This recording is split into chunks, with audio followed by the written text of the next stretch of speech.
এই নওজওয়ানেরা যুবকেরা মদিনার মসজিদে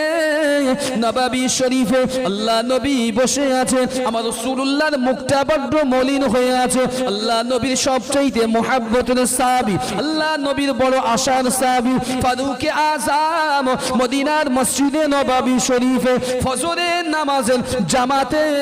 শরীক হয়নি আল্লাহ নবী বসে আছেন দুজন সাহাবী দৌড়াতে দৌড়াতে গিয়ে আল্লাহ নবীর সামনে গিয়ে হাজির আল্লাহ নবীকে সালাম জানালেন আসসালামু আলাইকা ইয়া রাসূলুল্লাহ ইয়া হাবিবাল্লাহ আল্লাহ নবী জিজ্ঞাসা করলেন ও বাবা সাহাবী উসমান ও বাবা সাহাবী আলী তোমরা কি এমন দেখেছো আমার ফারুক আযম এর বাড়িতে গিয়ে আমার উমরকে কেমন তোমরা দেখলে বাবা আলী